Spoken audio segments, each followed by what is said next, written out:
सुबह का आप सभी को मेरा पुनः नमस्कार। मैं डॉक्टर नम्रता जैन आपके बीच में अपनी इकाई 3 लेकर जो कि है हमारी हिंदी कंप्यूटिंग को लेकर पुनः उपस्थित हुई हूँ। तो बच्चों, हम बात कर रहे हैं प्रयोजनमूलक हिंदी की। प्रयोजनमूलक हिंदी का जो कॉन्सेप्ट है वो सिर्फ टेक्नोलॉजी को लेके बनाया गया है कि वर्तमान परिस्थितियों में जो तकनीकी हमारे बीच में आई है, जो टेक्नोलॉजी आई है, जो एआई हमारे बीच में है, जो इंफॉर्मेशन टेक्नोलॉजी हमारे बीच में आई है, जो कंप्यूटर हमारे बीच में आया है, उन सभी को लेकर इस विषय को बनाया गया है। तो उसमें जो कंप्यूटर है, हिंदी कंप्यूटिंग जो है, हिंदी कंप्यूटर जो है, उसके बारे में भी जानकारी है। भाई जैसे अगर आपने बीए हिंदी से किया, आपने एमए हिंदी से किया, तो आपने साहित्य को पढ़ा। आपने सिर्फ साहित्य को पढ़ा, आपने मुंशी प्रेमचंद जी को पढ़ा, आपने अन्य कवियों को पढ़ा, अन्य लेखकों को पढ़ा। तो इन सब के साथ वर्तमान समय की आवश्यकता को पूर्ण करने के लिए एक नया विषय आपके बीच में आया है, वो है प्रयोजनमूलक हिंदी। मतलब आपने किस प्रयोजन से लेकर हिंदी विषय को पढ़ा। तो भाई हिंदी पढ़ने वाले विद्यार्थी को भी आईटी का, इंफॉर्मेशन टेक्नोलॉजी की पूरी जानकारी होनी चाहिए, पूरा नॉलेज होना चाहिए कि इंफॉर्मेशन टेक्नोलॉजी कैसे काम करती है, कैसे वो उसे आगे ले जाती है। तो हिंदी पढ़ना, अब हिंदी की टाइपिंग देख लीजिए, हिंदी का काम देख लीजिए। आज सिस्टम पे हम बैठते हैं, कंप्यूटर पे, लैपटॉप पे, कहीं भी हम बैठते हैं तो हम हिंदी में टाइपिंग करते हैं और मार्केट में वैल्यू भी है। देखा जाता है कि इंग्लिश टाइपिस्ट की उतनी वैल्यू नहीं है जितनी हिंदी टाइपिंग वाली की, क्योंकि कम लोगों को आता है। रीजन उसका, समस्या कहाँ उत्पन्न हुई कि हिंदी टाइपिंग कम लोगों को आती थी। जो चीज कम लोगों को आती है, कहते हैं ना, जब मांग बढ़ेगी और पूर्ति नहीं होगी तो कैसे काम चलेगा। तो डिमांड तो है हिंदी टाइपिंग की, क्योंकि जो हमने प्रयोजनमूलक हिंदी के पिछले 2 यूनिट्स में पढ़ा, उसमें हम पढ़ के आए कि सरकारी कार्य जितने भी हैं, भारत सरकार ने 1947 के बाद जब 1949 में हिंदी को राष्ट्रभाषा घोषित किया था, उस समय सरकारी जितने भी कार्य वो सब हिंदी भाषा में होंगे। और जब हिंदी भाषा में सरकारी कार्य होंगे तो डेफिनेटली कंप्यूटर भी आना चाहिए। एक जमाना था पहले का जिसमें टाइपिस्ट होते थे, टाइपिस्ट, वो टाइपिंग वाले टंकड़ जिसे कहा जाता था। उन उन पे स्पीड्स देखी जाती थी। अगर आप कहीं टेक्निकल काम करने जा रहे हैं या टेक्निकल के लिए जॉब लेने जा रहे हैं तो उसमें आपकी वो देखी जाती थी कि आपकी टंकड़ स्पीड क्या है, आपकी टेक्निकल स्पीड क्या है, आप टाइपराइटर का कितना यूज करते हैं, कितने मिनट में आप कितने शब्दों को ला सकते हैं। टेक्नोलॉजी धीरे धीरे आगे बढ़ी। जब टेक्नोलॉजी धीरे धीरे आगे बढ़ी तो वो टंकड़ का रूप किसने ले लिया? डेस्कटॉप ने। डेस्कटॉप मतलब समझ रहे होंगे आप, कंप्यूटर सिस्टम। कंप्यूटर पे बैठ के आप कई प्रकार की भाषाएं लिख सकते हैं। अब उस कंप्यूटर पे लिखने के लिए जो टाइपराइटर्स की टंकड़ थी, उसे थोड़ा हट के कीबोर्ड तैयार किया गया। मैं इसका सिर्फ एक कॉन्सेप्ट क्लियर कर रही हूँ। मैं हमेशा एक बात कहती हूँ कि जब भी आप कोई नया काम करें, जब भी आप कोई नई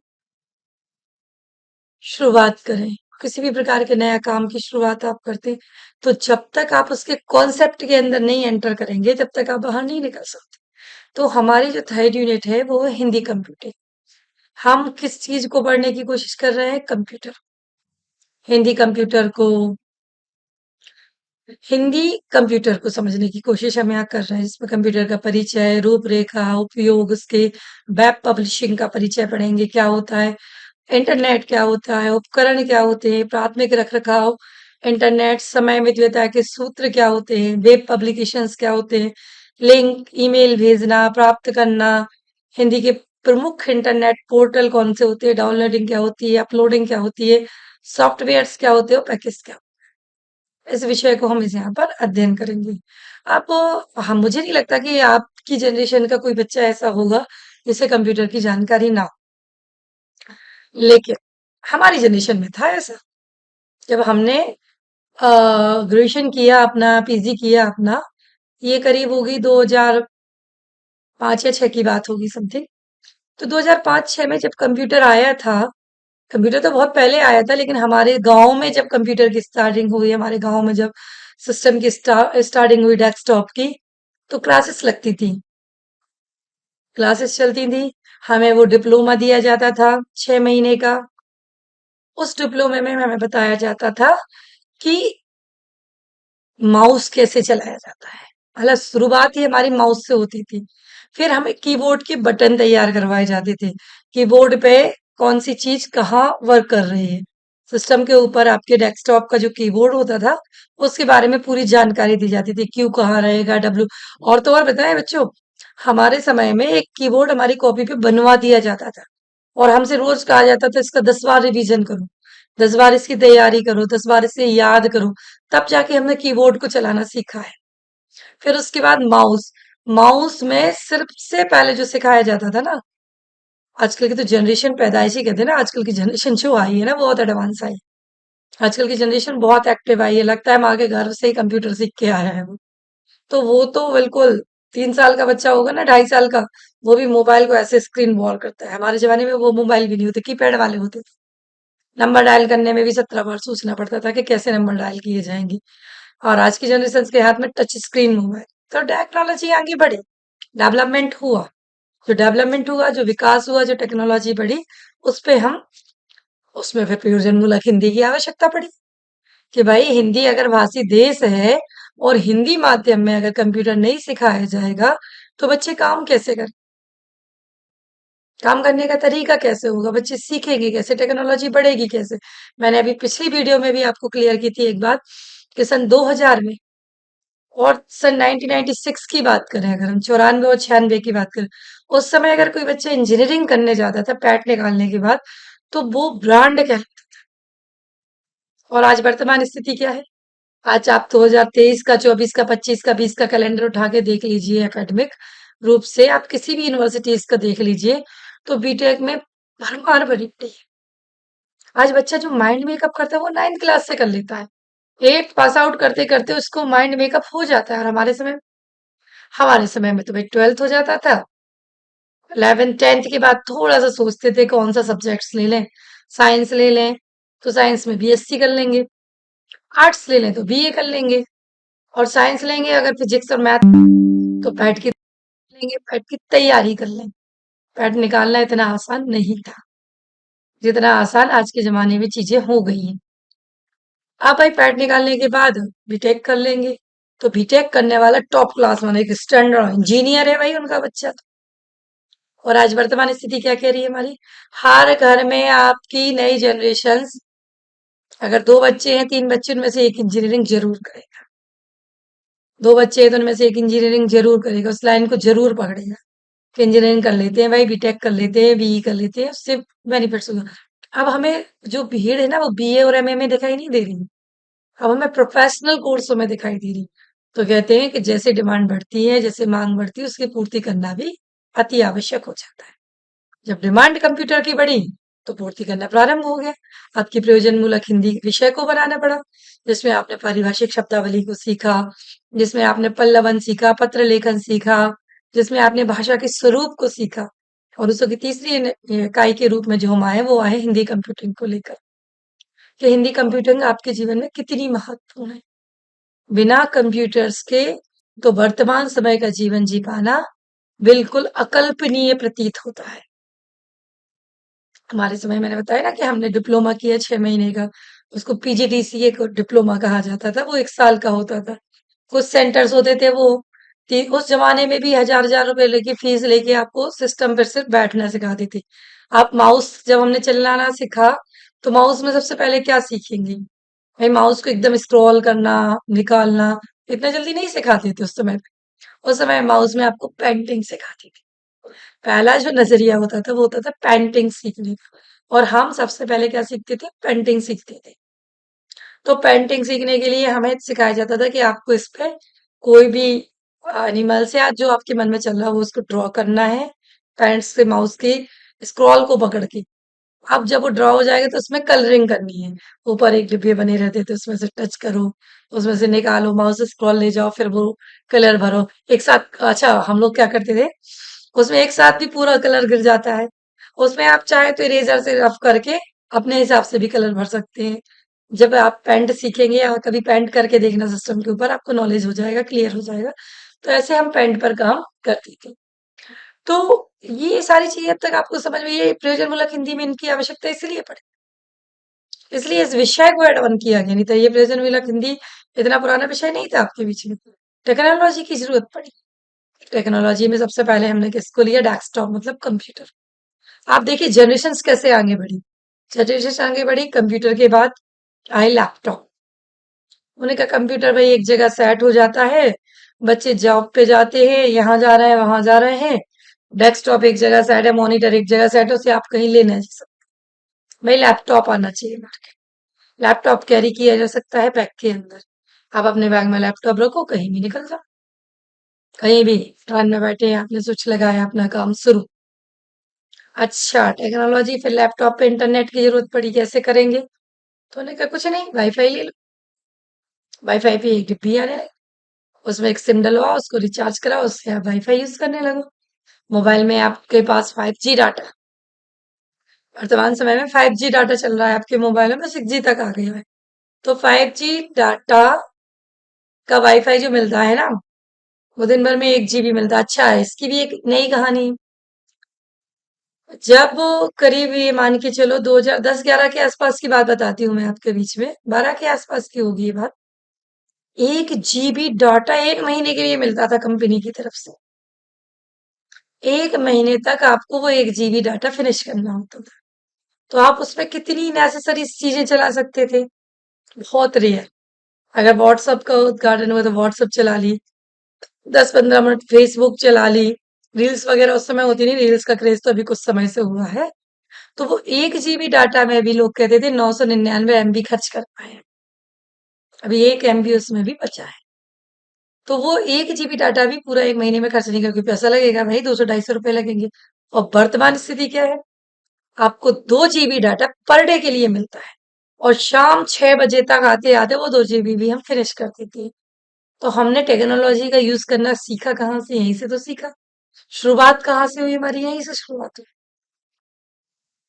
अच्छा, और एक और नया इसमें कॉन्सेप्ट में ऐड ऑन करना चाहूंगी कि टेक्नोलॉजी को, टेक्नोलॉजी का जो इम्प्रूवमेंट और ज्यादा कब हुआ, ये मैंने एहसास किया, एक क्राइसिस था कोरोना का। आप भी जानते हैं, हम भी जानते हैं। उस कोरोना क्राइसिस ने लोगों के अंदर इतना डर और जहम भर दिया था कि लोग एक दूसरे की शक्ल भी देखना पसंद नहीं कर रहे। डर था कहीं ये पॉजिटिव ना हो। आपने देखी उस समय की परिस्थिति, हमने देखी उस समय की परिस्थिति, सबने देखी उस समय की परिस्थिति। जो मेरे आज इस वीडियो लेक्चर्स को सुन रहे हैं, कोरोना क्राइसिस कितना ज्यादा था, क्या स्थिति बनती थी परिवार का हर सदस्य, कहीं ना कहीं कोरोना पॉजिटिव था। और जब स्टार्टिंग हुई इसकी, 2020 में इसकी स्टार्टिंग हुई थी, 24 मार्च को जब सारी चीजें बंद कर दी गई थी, तो लोग जहां थे वहीं फंस के रह गए थे। अब उसमें भी अगर घर में से कोई एक कैंडिडेट कोरोना पॉजिटिव निकल जाता था, कि भाई उनके घर में उसको सर्दी जुकाम ज्यादा हो गया, उसकी रिपोर्ट जो है वो पॉजिटिव आई है, तो उसके पूरे घर को सील कर दिया जाता था। हम इस क्राइसिस से गुजरे हैं, इस इस डर से, इस दहशत से गुजरे हैं। लोगों की लाश भी देखने को नहीं मिली, लोग अपनों की लाश भी वो नहीं देख पाए कि मेरा आदमी मर गया है, उसे कैसे करना है अंत, उसका अंतिम कैसे करना है, उसका संस्कार कैसे करना है। हम उस क्राइसिस से गुजरे हैं। उस क्राइसिस में अगर किसी ने सबसे ज्यादा काम किया, किसी ने सबसे ज्यादा सहयोग किया, किसी ने सबसे ज्यादा वर्कआउट किया, किसी ने सबसे ज्यादा अर्थव्यवस्था को आगे लेने का काम किया, तो वो थी टेक्नोलॉजी। उस समय हमें एहसास हुआ, उस समय हमें पता चला कि यार टेक्नोलॉजी के बिना तो हम सब कुछ नहीं थे। अगर टेक्नोलॉजी नहीं होती, इंफॉर्मेशन टेक्नोलॉजी नहीं होती, इंटरनेट नहीं होता, सॉफ्टवेयर्स नहीं होते, कंप्यूटर नहीं होते, लैपटॉप नहीं होते, तो आधा जीवन खत्म हो जाता आपका। मैं दूसरे का एग्जाम्पल नहीं देती हूँ, मैं हमेशा कहती हूँ मैं अपनी बात खुद रखती हूँ। मैं इतनी एक्टिव नहीं थी उसके पहले। वो जो जमाना था जिसमें हमने अपना जीवन यापन किया है, वो जमाना इतना एक्टिव नहीं था जितना एक्टिव आज की जनरेशन है। हमारी आने वाली जनरेशन इससे 10 गुना आगे निकलेगी। तो हमने जो सीखा, मैंने जो कंप्यूटर के बारे में नॉलेज ली, कंप्यूटर इंफॉर्मेशन टेक्नोलॉजी के बारे में जो नॉलेज ली, वो सारी क्राइसिस में, कोरोना क्राइसिस में। स्कूल कॉलेजेस बंद थे लेकिन पढ़ाई बंद नहीं थी।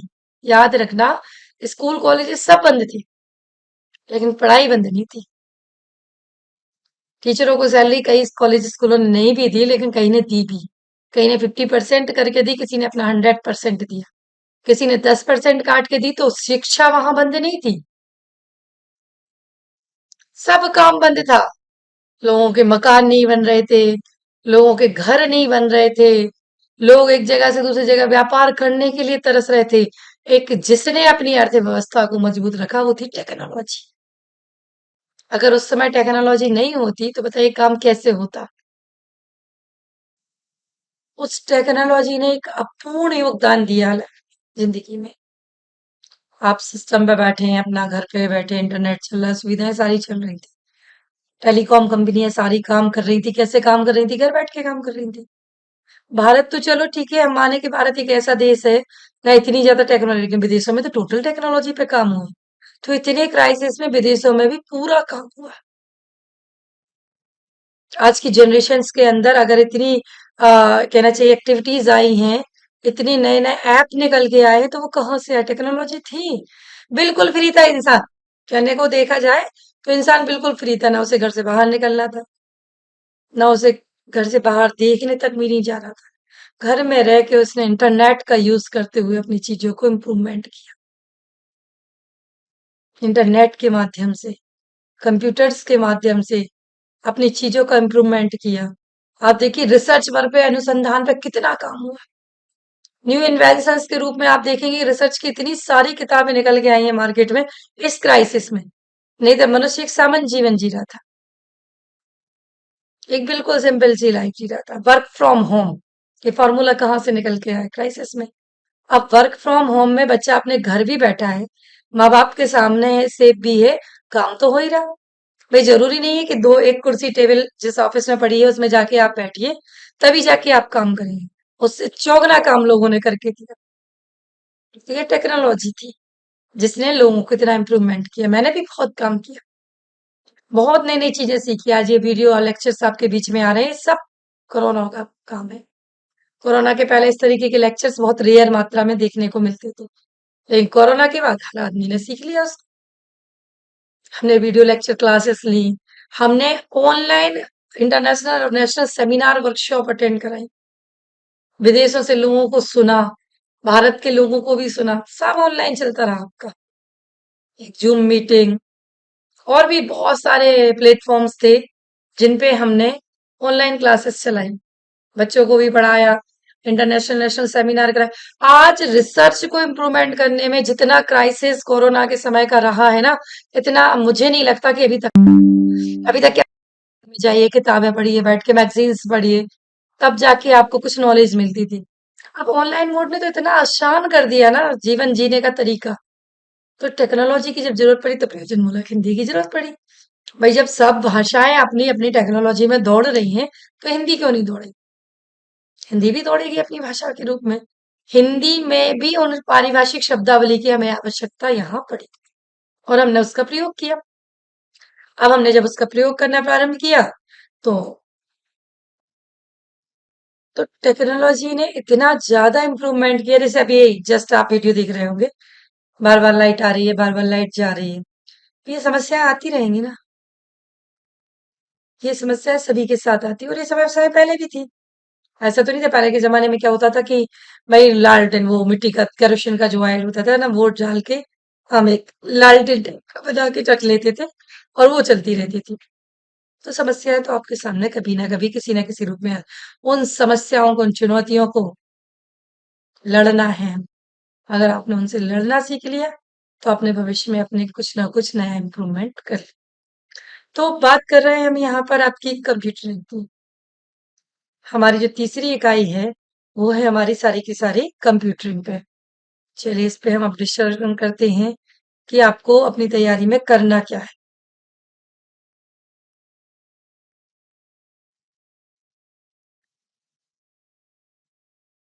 आप बात करते हैं कंप्यूटर क्या है। इतनी देर से मैं आपको बता रही थी ये सारा कंप्यूटर था। सरल शब्दों में जैसा कि हमें ज्ञात है,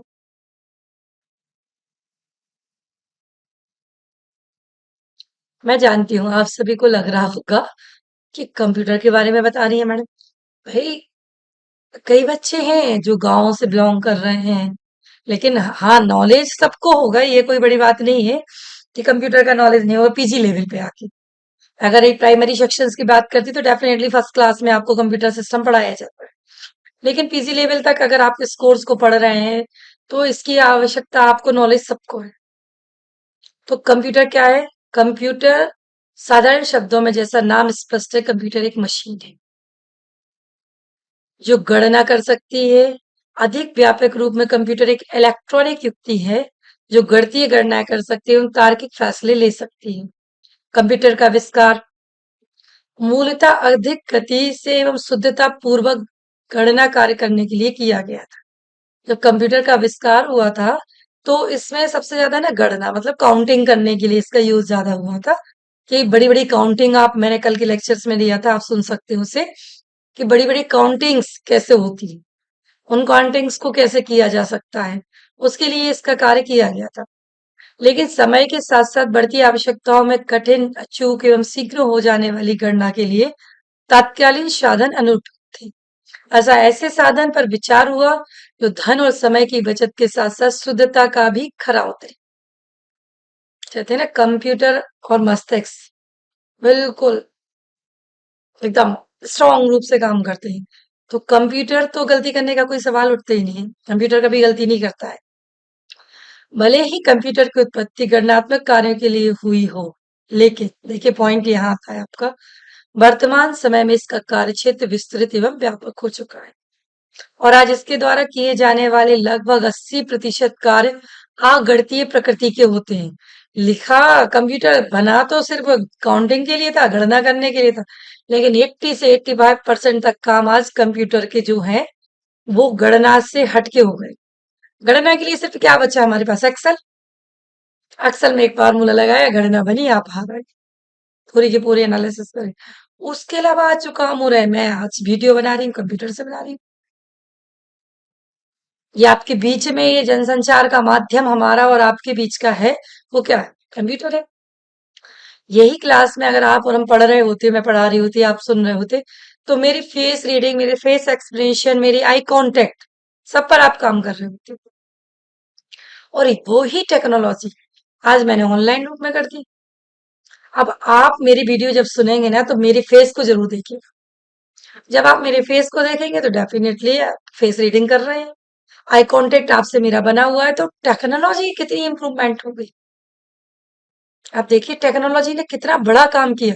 गणनात्मक कार्यों के लिए कंप्यूटर सिस्टम बना था, लेकिन इसका जो कार्य क्षेत्र हो गया वो बहुत व्यापक हो चुका है। आज इसके द्वारा किए जाने वाले काम लगभग 80% कार्य जो है वो अगणितीय प्रकृति के हो गए। जीवन के प्रत्येक क्षेत्र में, जैसे शारीरिक, वैज्ञानिक, शोध, शैक्षणिक, व्यवसायिक, मौसम भविष्यवाणी, छपाई, डिजाइनिंग, मकान बनना तक। मैंने कहा ना कि उस समय जो 2000 का जो ईयर था, 1994 का ईयर था, उस समय अगर सिविल इंजीनियर कोई बनता था तो वो सिर्फ जो स्टडी करता था वो पढ़ी लिखी किताबों को पढ़ के करता था। और अब 3D इफेक्ट, टेक्नोलॉजी, इंजीनियर बैठ के सॉफ्टवेयर पूरा बना लेता, डिजाइन कर लेता है एक पूरा घर, आपका पूरा घर डिजाइन करके आपको बता देता है कि ये मैंने डिजाइन किया हुआ घर है।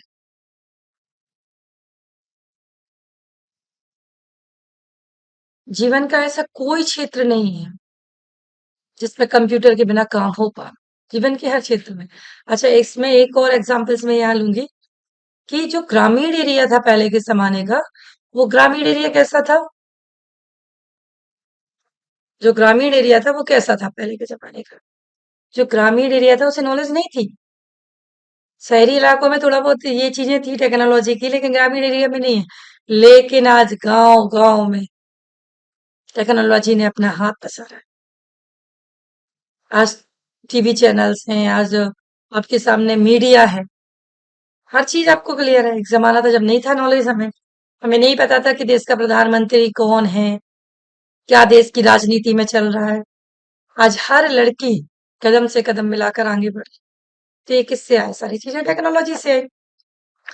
इन्होंने कहा कि जीवन के प्रत्येक क्षेत्र में, शारीरिक हो, वैज्ञानिक हो, शोध हो, शैक्षणिक हो, व्यवसायिक हो, चाहे मौसम भविष्यवाणी, चाहे किसी भी प्रकार का छपाई कार्य। पहले नहीं समझ में आता था, पहले कहते थे कि 15 जून से मानसून आएगा। अब 15 जून से 20 जून तक बारिश नहीं हुई तो लगा कि यार मानसून क्यों नहीं आया। एक मान्यता थी कि 15 जून से मानसून आता है अधिकतर। मध्य प्रदेश, उत्तर प्रदेश, इन इलाकों में अधिकतर ये मान्यता थी।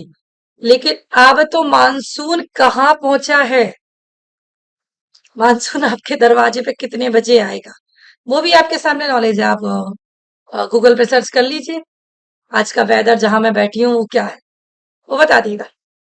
11 बजे का वेदर जो है वो हल्की बूंदाबांदी है। 12 बजे के वेदर में वो बूंदाबांदी तेज बारिश के रूप में आ रही है, 3% के रूप में आ रही है। 3 बजे ये धूप निकल के खिल जाएगी। मतलब आप प्लान कर सकते हो, वेदर देख के आप दिन भर की प्लानिंग कर सकते हो। तो टेक्नोलॉजी कितनी आगे बढ़ गई, टेक्नोलॉजी ने कितना काम किया। मकान डिजाइन करना, वस्त्र आदि डिजाइन करना, ड्रेस अप, एक से एक सुंदर ड्रेस उन्होंने राज मल्होत्रा ने ड्रेस डिजाइन की, मनीष मल्होत्रा ने ड्रेस डिजाइन की। बोले आलिया भट्ट हमेशा मनीष मल्होत्रा की डिजाइन की हुई ड्रेसेस पहनती है। अभी करंट में है, जब ये वीडियो चल रही है, बड़ा मुद्दा चल रहा है अंबानी फैमिलीज में शादी का। तो अंबानी फैमिली में अनंत अंबानी की शादी हो रही है। देखने में सब चीजें नॉलेज में है। नहीं तो किसी की शादी से हमें क्या लेना देना था, किसी की शादी का हमें क्या नॉलेज था। टेक्नोलॉजी ने ये सब स्थित किया। अभी मैंने सुना जस्टिन बीवर आया है, करोड़ों रुपए खर्च कर दिए जस्टिन बीवर को डांस कराने के लिए। तो वो सारी चीजों का मौज पूरा भारत देख रहा है। ये सिर्फ संभव कैसे हुआ? टेक्नोलॉजी से हुआ। रेलवे, हवाई आरक्षण, रोजमर्रा के कार्य, रोज के कार्य। कंप्यूटर एक ऐसी युक्ति बन गई है जिसने सूचना और डाटा पर निर्भर रहकर सारी न्यूमेरिक, कैरेक्टर, ग्राफिक्स, भाषण आदि इत्यादि रूपों में अपना अस्तित्व जमा लिया। कंप्यूटर इन सूचनाओं को भंडारित करता है, तत्पश्चात उसे निर्देश दिए जाते हैं, उनके अनुरूप करके डाटा सूचनाओं को वो वांछित करके प्राप्त कर लेता है, प्रदर्शित करता है आपके बीच में। वो कहलाता है आपका सिस्टम।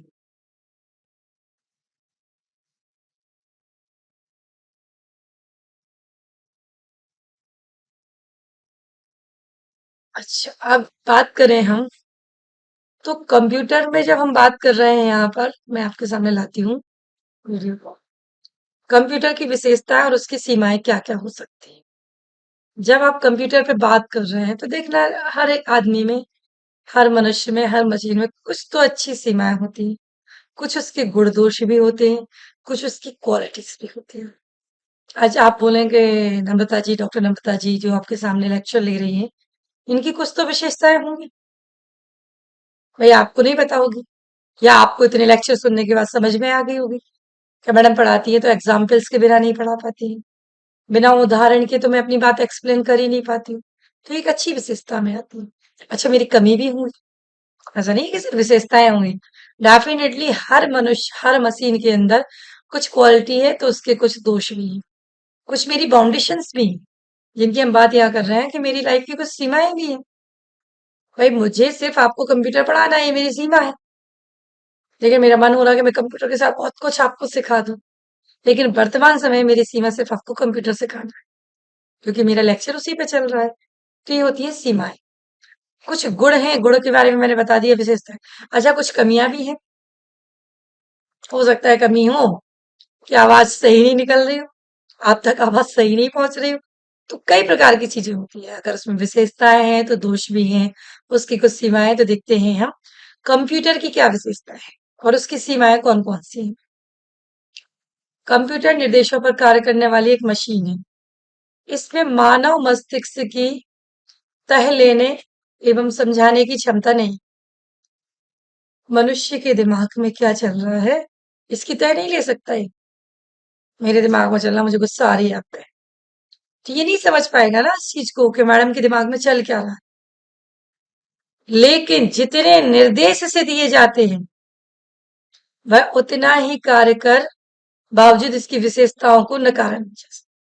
जितने इसे निर्देश दिए जाएंगे उतना ही काम करेगा, इसके बावजूद भी इसकी विशेषताओं को नहीं नकारा जा सकता, क्योंकि जो आपने निर्देश दिया है वो निर्देश ये पूर्ण करता है।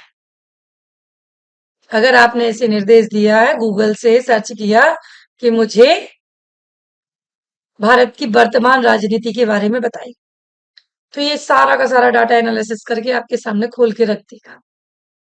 तो इसकी ये तो विशेषता हो गई ना, लेकिन ये तुम्हारे दिमाग की नहीं पढ़ पा रहा है, तो ये इसकी आप कमी मानोगे।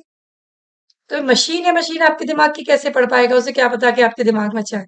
आप मुख से बोलिए, आप टाइप कीजिए कीबोर्ड से, ये तुरंत आपको उसका रिजल्ट दे देगा, जिसके कारण मानव के कार्य भूमिका निभा रहा है। इसकी गति, पहला पॉइंट हमने यहाँ लिया है, इसकी विशेषताओं में गति। इसकी सबसे पहली विशेषता इसकी गति, जिसने आज अपना पूरे भारत पे, पूरे विश्व पर, पूरे उस पे अपना एक सुरक्षा कवच बना रखा है। बड़ी से बड़ी गणनाएं सेकंडों में कैलकुलेट करके हिस्से बराबर समय में कर सकता है, पलक झपकते ही कैलकुलेट कर देता है। ये इसकी विशेषता है। आज आप देखो, टेक्नोलॉजी टेक्नोलॉजी है भाई, ये टेक्नोलॉजी है। टेक्नोलॉजी कैसे आगे बढ़ रही है, टेक्नोलॉजी कैसे काम कर रही है, टेक्नोलॉजी ऐसे ही काम कर रही है। इसरो पे हम जा रहे हैं, चांद पे जाने का सपना देख रहे हैं, तो चांद की दूरी का पता लगाना मुश्किल था, देता न दशमलव भारत। ये गाने हमें पता था बस, देता न दशमलव भारत, तो यूं चांद पे जाना मुश्किल था, धरती और आसमान की दूरी का पता लगाना मुश्किल था। अगर भारत दशमलव नहीं देता तो शायद हम चांद पे नहीं पहुंच पाते, क्योंकि हमारे पास दूरी नहीं होती, दूरी का फॉर्मूला ही नहीं होता। लेकिन देता ना कंप्यूटर भारत को, देता ना मैजिक भारत को, ये चांद पे जाना मुश्किल था। आज हम उस गाने को अगर मॉडिफाई करेंगे तो यही करें। अगर कंप्यूटर जैसी मशीन नहीं होती तो चांद पे जाना बहुत मुश्किल था बेटा, नहीं जा सकते थे। इसरो में आप जाएंगे, इसरो को कभी पढ़ने का मौका मिले, गूगल पे सर्च कीजिएगा, कभी यूट्यूब पे सर्च कीजिएगा इसरो के बारे में, तो जो वहां के साइंटिस्ट हैं वो दिन रात बिल्कुल सिस्टम में लगे हैं, कंप्यूटर पे बैठे, लैपटॉप सिस्टम पे बैठ के अपना काम कर रहे हैं, एक एक क्षण की जानकारी ले रहे हैं, एक एक क्षण का नॉलेज ले रहे हैं। अगर टेक्नोलॉजी है तो टेक्नोलॉजी में हास्य भी है। उन हास्यों से बचने के लिए हमें सुरक्षा कवच की भी आवश्यकता है। कल्पना चावला, सपना देखा था उसने चांद पे जाने का, उसे पता था टेक्नोलॉजी के माध्यम से जा रहे हैं, जिंदा वापस आ गए तो ईश्वर जानता है कि हम जिंदा वापस आ जाएंगे, लेकिन नहीं आई वापस। ऑक्सीजन की कमी हो गई इतनी ऊंचाई पे। टेक्नोलॉजी टेक्निक है। अभी मैं कुछ दिन पहले फेसबुक पे देख रही थी कि अमेरिका की है, जाने कहाँ का ये मुद्दा चल रहा था कि एक 21 साल की लड़की, मतलब वो 21 में होगी, अभी तो वो बहुत छोटी है, अभी तो आई थिंक वो 8th या 9th में पढ़ रही है बच्ची, लेकिन उसके पेरेंट्स और उसका दोनों का एक सपना है कि जब मैं 21 साल की होंगी तो मैं चांद पर सिंगल जाऊं, और उसे पता है कि लौट के नहीं आई, लेकिन उसने अपना जीवन निछावर कर दिया। वो जहां वो यंत्र लेके जाएगी, उन यंत्रों के माध्यम से जो जानकारी मंगल ग्रह पे है, शायद क्लियर नहीं है मुझे कॉन्सेप्ट, थोड़ा सा दिमाग से स्लिप हो गया, अब देखना ऐसे, वो कुछ ना कुछ करने जा रही है, या तो वो मंगल ग्रह पे जा रही है या चांद पे जा रही है। तो उसने अपने जीवन का मोटो अभी से बना लिया। उसे पता है मृत्यु, मृत्यु तो सबकी निश्चित है भाई, आपको भी जाना है, मुझे भी जाना है, दुनिया में सबको जाना है, कोई अमर होके नहीं आए। लेकिन इस जीवन को अगर साकार बना के जाएंगे तो जन्म जन्मांतर लोग आपको याद रखें कि एक थी कल्पना चावला। अब उसकी हिस्ट्री पढ़िएगा, एक थी कल्पना चावला, कितनी मेहनत और कितना उससे वो चांद पे गए। चांद पे जाने वाली सिर्फ कल्पना चावला नहीं थी, कई लोग गए चांद। नील आर्मस्ट्रॉन्ग पहला व्यक्ति था जो चांद पे गया। तो चांद पे जाने के लिए किस चीज की जरूरत पड़ी हमें, गणनाओं की, एनालिसिस करने की। वो सारी चीजें हमें किसने दी, सिस्टम ने। ऐसे तो बैठ के टू की टेबल ही याद करते रहते हैं, 2 1 जा 2, 2 2 जा 4, 2 3 जा 6, मतलब इतने ही तक सीमित थे हम। लेकिन अरबों खरबों मिलियन में जब हमें डिजिटेशन निकालना पड़ता है ना, उसके लिए कंप्यूटर ने आपका साथ दिया, उसने टेक्नोलॉजी ने आपका साथ दिया। तो बात यहाँ स्पीड की हो रही है, सबसे पहली विशेषता होती है उसकी गति की। उसने ऐसा कवच बना दिया, ऐसे शक्तिशाली कंप्यूटर 3-4 मिलियन सरल गणना प्रति सेकंड में करने लगे, सेकंडों में अलग झपकते गणना निकल के आ जाती है। रेलवे आरक्षण, आप रेलवे की टिकट करवाती थी, घंटों खड़े रहते थे आप खिड़की पे, हजारों की लाइन लगी रहती थी। अब तो मुझे खिड़की पे लोग ही नहीं देखते, अब तो खिड़कियों पे लोग नहीं देते हैं। जो डेली रूटीन में भी अगर अपना ट्रेनों से सफर करना चाह रहे हैं ना, वो भी ट्रेन में बैठने के बाद अपना टिकट बुक कर लेते हैं। अब तो रेलवे स्टेशनों पर रेलवे की जो खिड़कियां हैं, जो पूछताछ कार्यालय हैं, जो टिकट बन रहे हैं, बहुत रेयर भीड़ रहती है। लोग अपना 98% तो मैं कहूंगी 2% लोग रहते हैं, जाते हैं जिन्हें अभी टेक्नोलॉजी नहीं आती है, नॉलेज नहीं है, उन्हें किसी दूसरे के पास जाके। बाकी 80% लोग भारत के जो हैं वो इतना डेवलप तो हो गए कि अपने रिजर्वेशन करने लगे। तो रेलवे आरक्षण है, हवाई आरक्षण है, फ्लाइट की टिकट बुक करनी है तो एयरपोर्ट थोड़ी जाओगे मेरे भाई, एयरपोर्ट पे जाके थोड़ी फ्लाइट बुक होती है, वो तो सब ऑनलाइन हो जाती है पहले ही से।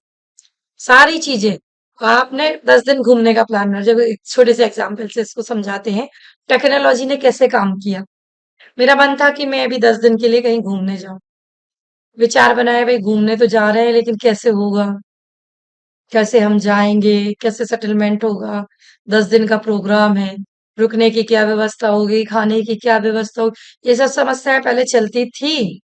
इसलिए लोग इतने डेवलप नहीं थे, इसलिए अर्थव्यवस्था इतनी डेवलप नहीं थी, जाने के साधन नहीं थे, लोगों के पास बैलगाड़ी चलती थी, शादियां भी 4-4 दिन में होती थी।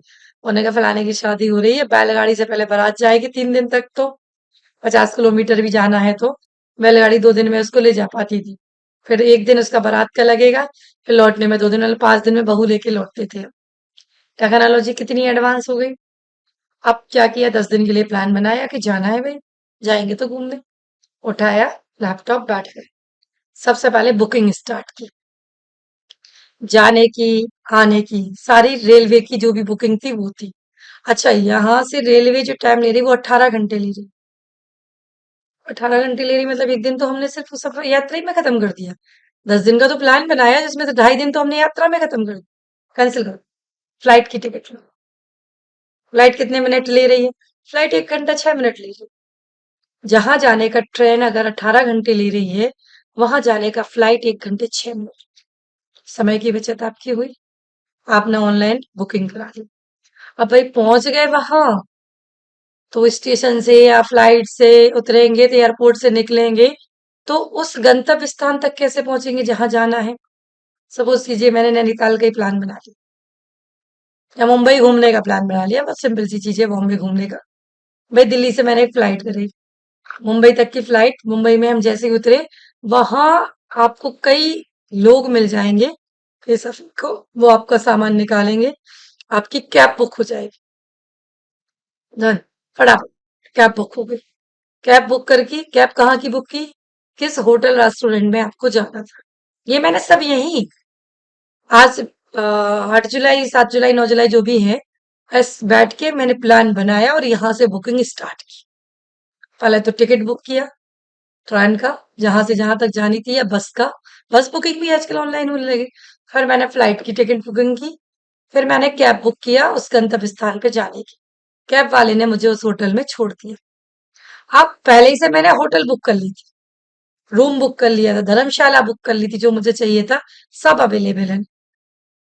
मैंने यहाँ से बुकिंग की, उनका जो सिक्योरिटी थी वो आया, उसने बैग उठाया और मुझे रूम तक छोड़ दिया। मैं अपने रूम में पहुंच गई। यहीं से मैंने सुबह का स्नैक्स, सुबह का खाना, सुबह का लंच, सुबह की चाय बुकिंग कर ली। इतना सोचने की जरूरत ही नहीं है वहां की क्या खाएंगे क्या पिएंगे क्या, सब बुकिंग है। आप जैसे ही पहुंचेंगे उसके अकॉर्डिंग 1 घंटे बाद से आपके पास खाना पीना आना शुरू हो जाए। उसके बाद अगली बुकिंग हमने की कि मुंबई के अंदर कौन कौन सी चीज देखने योग्य है, तो आज मैंने इंडिया गेट की बुकिंग कर ली। इंडिया गेट जाने की मैंने बुकिंग फिक्स कर ली यहीं से। हाँ, बुकिंग फिक्स हो गई, काम हो गया मेरा। अब अगला काम मेरा क्या था, वो कैब आई, उसने मुझे इंडिया गेट घुमाया, इंडिया गेट घुमाया, उसमें फोटो सेशन हो गया, पूरी मुंबई का ताज होटल घुमा दिया। शाम को कैब ने मुझे मेरी होटल छोड़ दिया और वहां से पहले से बुकिंग थी कि डिनर में हम ये लेंगे, वो हमने बुक कर दिया खाना। निकल गए आपके दिन। इस प्रकार आपके 10 दिन की जो प्लानिंग है ना, वो पूरी टेक्नोलॉजी ने हैंड ओवर कर दी।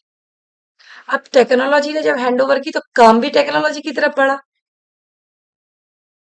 आप देखिए कि पहले के समय में क्या होता था कि आप जा रहे हैं तो आप ट्रेन टिकट पे जा रहे हैं तो फिर विंडो सीट पे जा रहे हैं, विंडो पे आप टिकट बुक करा रहे हैं, वहां लोगों को काम मिला।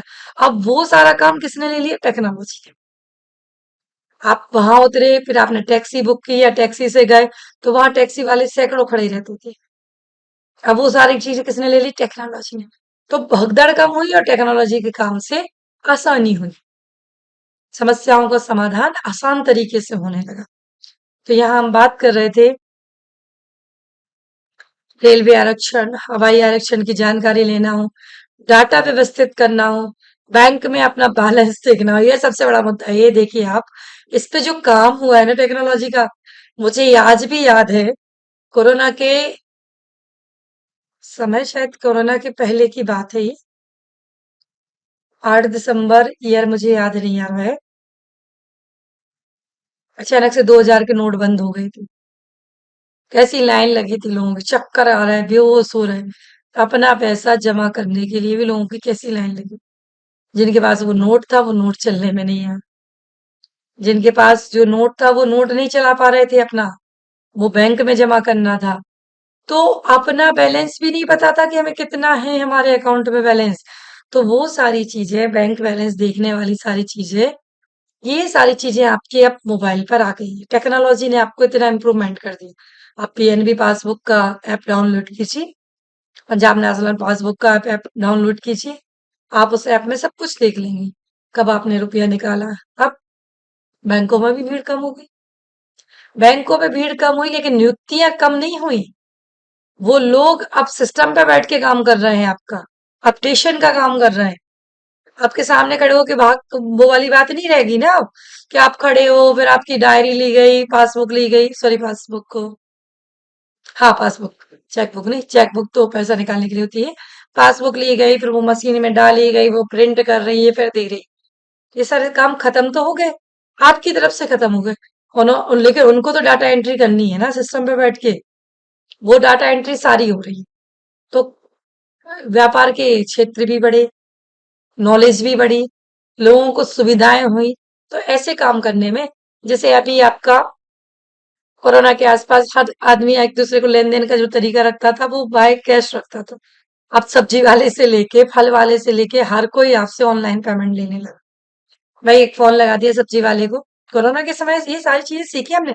इस क्राइसिस में टेक्नोलॉजी ने बहुत इंप्रूवमेंट किया। इस टेक्नोलॉजी ने इतना ज्यादा मेरी जो पुस्तक निकली है आप पढ़ेंगे, डॉक्टर नम्रता जैन के नाम से निकली है वो पुस्तक, प्रयोजन मूलक हिंदी पे। उसमें मैंने आपको सारा कॉन्सेप्ट लिख के दिया है, क्लियर करके दिया है। कभी आपको मौका मिले तो जरूर पढ़ना। उसमें बतौर आथर मेरी बुक निकली है, उसको निकले करीब 1 साल से ज्यादा हो गया है। तो उसमें वो चीजें मेरे दिमाग में कहाँ से आई, लिखने का तरीका कहाँ से आया, सारी टेक्नोलॉजी जो आई ना प्रयोजन मूलक हिंदी की लिखने की, वो सारी क्राइसिस के बाद, कोरोना के बाद। तो भाई लोगों को इन चीजों की भी समस्या हो सकती है, इनके पास इनका नॉलेज होना चाहिए, इस समस्या का इनके पास समाधान होना चाहिए। तो ये सारी चीजें मेरे पास वहां से। तो भाई सब्जी वाले को फोन लगाया, उससे कहा कि भाई सब्जी जो है ना मेरे दरवाजे पे रख देना, मैं उठा लूंगी, और अपना क्यूआर कोड भेज देना। उसने क्यूआर कोड भेजा, हमने उसे पेमेंट किया, उसके अकाउंट में पैसा गया, उसने उसको क्यूआर कोड भेजा, उसने उसको क्यूआर कोड भेजा, उसका पैसा उसके बाद, उसका पैसा। कैश का काम ही खत्म हो गया। अब वर्तमान स्थिति है कि पर्स में 100-500 मिल जाए तो बहुत बड़ी बात होती है। सब ऑनलाइन। तो टेक्नोलॉजी ने ये सब किया। बैंक में बैंक बैलेंस देख रहा हूँ, किसी व्यक्ति विशेष की जानकारी हो, तुरंत हाजिर, तुरंत हाजिर। हालांकि उस समय में नहीं पता था कि बनारस विश्वविद्यालय का कुलपति कौन है। अब नेट पर सर्च करो, 2 मिनट में आप जानकारी लो कि बनारस में नई नियुक्तियां कब हुई, कब होंगी। जॉब के कई अवसर खुले, नौकरी करने के कई अवसर खुले आपके सामने, कई चीजों की जानकारी हुई। मौसम से संबंधित वक्त पर सही भविष्यवाणी कंप्यूटर की गति की वजह से ही संभव, अन्यथा ये चीजें संभव नहीं थी। ये तो था हमारा गति, जिस पे हमने डिस्कशन किया, जिसकी विशेषताओं पे हमने डिस्कशन किया। फिर आता है हमारा शुद्धता। शुद्धता होता है एक्यूरेसी।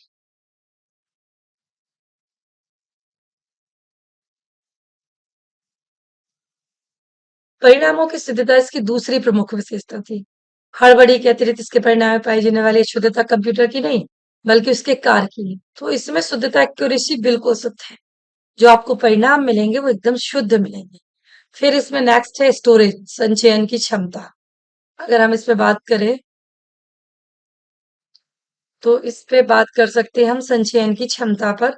संचयन मतलब ये स्टोरेज कितना कर सकते हैं आप अपने मस्तिष्क में, कितना स्टोर करेंगे भाई साहब? कितना कर सकते हैं आप अपने मस्तिष्क में स्टोर? बहुत लिमिटेड, बहुत कम। याद ही नहीं होता है, यही जवाब होता है। हमारे जमाने में बात होती है, हमारे जो सीनियर्स हैं, जो हमारे पेरेंट्स हैं, वो कहते हैं भाई हमारे जमाने में अगर 58% भी बन जाते थे बीए में, एमए में, तो गुड सेकंड में आ जाते थे हम। गुड सेकंड से मतलब पता चले हमें गोल्ड मेडल मिल गया यूनिवर्सिटी में। अपने महाविद्यालय में तो हमें गोल्ड मेडल मिल ही जाना है, 58% भी मैंने बना ली। तो मेमोरी क्षमता जो थी वो हमारी उतनी थी, सीमित। और आज की जनरेशन भाई साहब 99.99 पे भी फांसी लगा लेता है, आत्महत्या कर लेता है। तो ये मस्तिष्क सिंड्रोमेंट हुआ कैसे? ये स्टोरेज की क्षमता उसके अंदर आई कैसे? उसे लगा जो सिस्टम इतनी चीजें को स्टोरेज कर सकता है, तो मैं क्यों नहीं। मैंने अभी देखा नीट का रिजल्ट आया, 720 में से 720 लोग उसको इनकेस फर्जी बता रहे हैं। लेकिन ऐसा नहीं है कि हर बच्चा उसमें फर्जी हो। कुछ ने तो वाकई में दिल से मेहनत की होगी, अंतरात्मा से मेहनत की हो। उसने अपना सब कुछ बंद करके मेहनत की होगी, तब जाके उसने 720 में से 720 नंबर लाए। तो नीट के एग्जाम में अगर इतने मार्क्स लाना, तो डॉक्टर मुझे लग रहा पढ़ने से पहले ही बन गया। वो वाली स्थिति हो गई। तो स्टोरेज क्षमता आपके मस्तिष्क की जितनी है ना, उससे 1000 गुना ज्यादा कंप्यूटर में है। संचयन क्षमता को दूसरे शब्दों में याद रखने के शक कहा जाता है। मानव मस्तिष्क में शायद सारी जानकारी संचय करने की क्षमता नहीं है, एवं समय के साथ भूलने जैसी गलती भी कर बैठता है।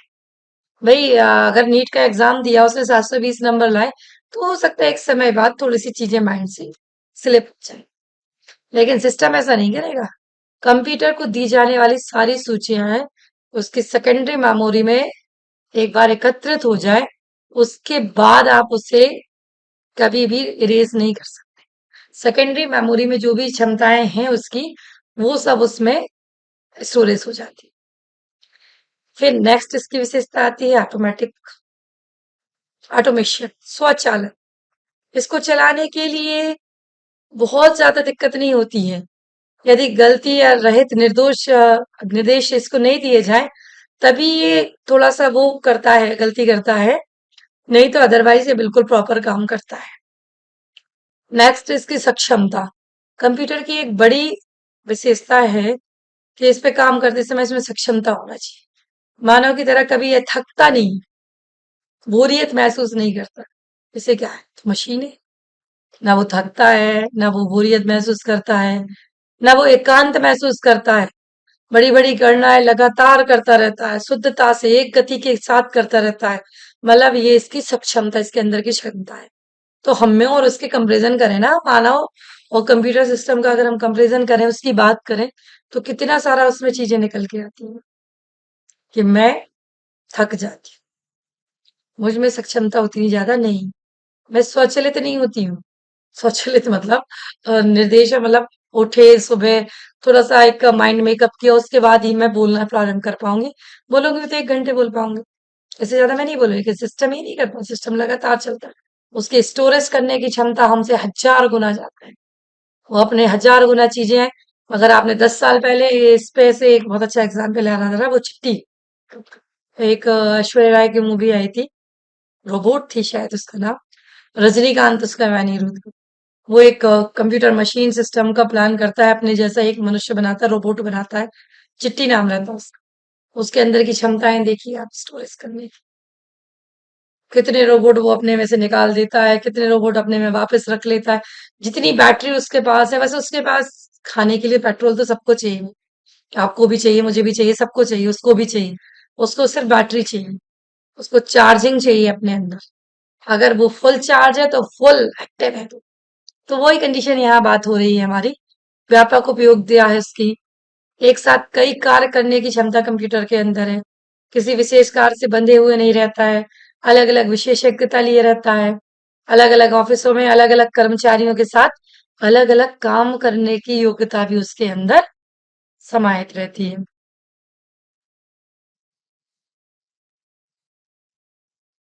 अच्छा, अब हम बात करते हैं इनकी सीमा। इनकी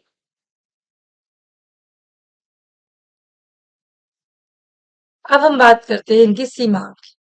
ये तो हो गई इसकी विशेषता है, लेकिन कुछ जरूरी नहीं है कि बिल्कुल जो विशेषता है वो उसकी सीमाओं में बंध के रहना है, तो सभी को पड़ता है।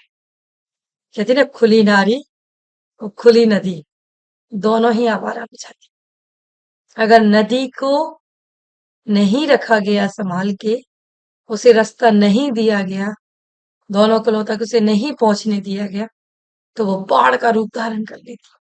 उसी प्रकार नारी है। अगर नारी को सही से नहीं सहेजा गया, सही से उसकी परवरिश नहीं की गई, तो वो भी दोनों कुलों की मर्यादाओं को भंग करने का पूरा मन बना लेती है। तो इसी प्रकार सिस्टम है, कंप्यूटर है, उसकी भी कुछ सीमाएं। दिखते हैं क्या सीमा है उसकी। व्यवहारिक ज्ञान एवं बुद्धिमत्ता की कमी कंप्यूटर के दिए गए कार्यों को सिर्फ निर्देशों के क्रमानुसार ही तीव्रता एवं शुद्धता से कर सकता है। जो आप उसे निर्देश देंगे, अगर आपने निर्देश नहीं दिया तो वो खुद से कुछ नहीं करने वाला। तो मशीन जरूर है और एक्टिव आपसे कई गुना है, लेकिन है तो आपका ही दिमाग। इस मशीन को बनाया किसने? तो इंटेलिजेंट कौन हुआ मशीन की? मैं। मशीन को बनाने वाला इंटेलिजेंट हुआ ना। मैंने तुम्हारा निर्माण किया। मैंने अभी बताया ना वो फिल्म चिट्टी के बारे में, रजनीकांत ने उसका निर्माण किया था रोबोट का। रोबोट ने रजनीकांत का निर्माण नहीं किया। वो चाहे तो उसके फंक्शन में कुछ गड़बड़ी करके उसका सब तहस नहस कर सकते। तो इनका कहना है कि उसकी जो सीमाएं हैं वो किस पर डिपेंड कर रही है? मनुष्य पे। मनुष्य उसको यदि सही निर्देश देगा तो वो सही चलती जाए, और अगर मनुष्य सही निर्देश नहीं दे पाएगा तो वो वहीं हैंग हो जाएंगी, चीजें रुक जाएंगी। इसमें व्यवहारिक ज्ञान बिल्कुल नहीं है, बुद्धिमत्ता की इसमें कमी है। उदाहरण के लिए, जैसे यदि किसी व्यक्ति एवं कंप्यूटर, दो व्यक्तियों में आयु देखे 20 एवं 15, यह पूछे कि दोनों में से कौन कम आयु का है, तो व्यक्ति तुरंत पूछेगा कि किसी व्यक्ति की आयु ऋणात्मक कैसे हो सकती है, और जबकि कंप्यूटर उत्तर देगा 15। देखो कितना बढ़िया कॉन्सेप्ट है कि दो लोगों की आयु के बारे में पूछा गया। एक की आयु 20 बताई गई, एक की आयु 15 बताई गई। मनुष्य को भी बताई गई, मुझे बताई गई ये बात कि ये दो आदमी मेरे सामने खड़े हैं, इनमें से एक की आयु 15 साल है, एक की आयु 20 वर्ष है। इसमें से किसकी आयु कम है?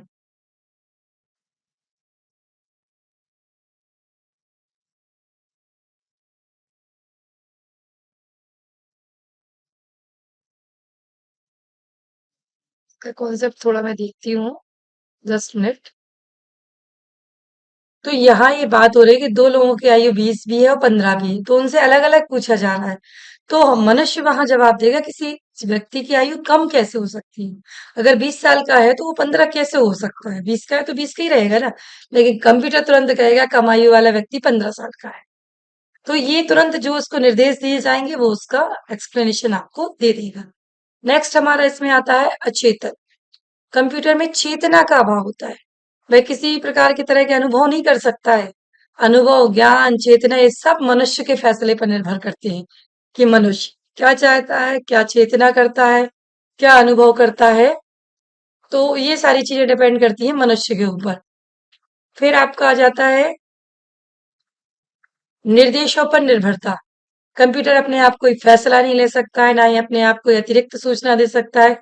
सिर्फ आपके दिए गए निर्देशों के अनुरूप ही वह कार्य करता है। आपने जो निर्देश दिए उसके अनुसार कार्य करेगा, वो खुद से कुछ नहीं करेगा। उसके दिमाग में ये नहीं चल रहा है कि आपने मुझसे अगर दो में दो जुड़वाए तो चार आंसर आएगा, तो वो चार ही देगा। वो दो की टेबल आपको पूरी नहीं बताएगा। वो ये नहीं बताएगा कि दो में दो जोड़ोगे तो चार आएगा, दो में तीन जोड़ोगे, मतलब मल्टीप्लीकेशन करोगे, जोड़ोगे सॉरी नहीं, मल्टीप्लीकेशन करोगे, गुणा करोगे तो छह आ जाएगा। उसको आप निर्देश दोगे टू की टेबल, तो वो आपको सब दे देगा। आप फॉर्मूला लगाओगे एक्सेल में, आपको टू की टेबल वो हजारों तक की डिजिट में दे देगा। तो वो जो आदेश काम करेगा वो आपके अनुसार करेगा, वो खुद से नहीं करेगा। स्वतः सुधार करने में अक्षम कंप्यूटर द्वारा सूचना प्राप्त करने के लिए जरूरी है कि उसे सही सही निर्देश दिए गए। स्वतः दिए गए निर्देश की छोटी से छोटी गलती भी सुधारने में वह असमर्थ है। आपने जो उसे निर्देश दिया है उसमें आपने कुछ भी गलती की तो वह खुद से उन चीजों को सुधार कर आपको नहीं दे सकता है किसी भी प्रकार से। उसके अंदर इतनी कैपेसिटी है ही नहीं कि वो सुधार के दे दे। तो सिस्टम में जो होता है ना वो क्या है, कंप्यूटर का, आप जैसे हमने बात की, उसकी कुछ सीमाएं थी, उसकी कुछ बाउंडेशंस थी। अब उन बाउंडेशंस में हमने कैसे काम किया, किस प्रकार काम किया, तो ये सारी टेक्नोलॉजी हमें इसमें क्लियर हो जाती। अब हम बात करते हैं कंप्यूटर का विकास कैसे।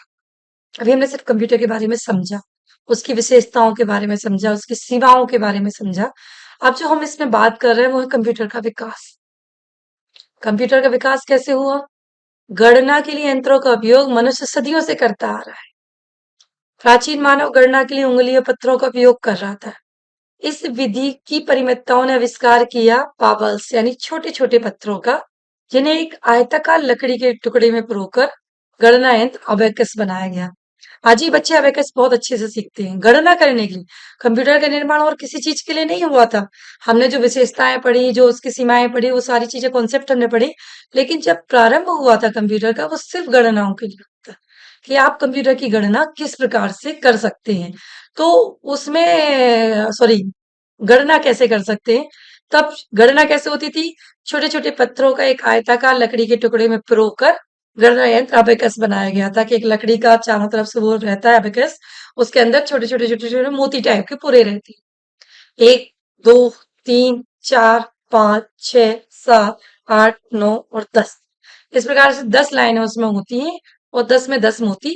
पहली मोती लाइन में एक मोती, दूसरी लाइन में दो मोती, तीसरी लाइन में तीन मोती, चौथी में चार मोती, पांचवी में पांच, ऐसे करके 10वीं में 10 मोती होते हैं। तो टोटल मोतियों की संख्या पहले कितनी हुई?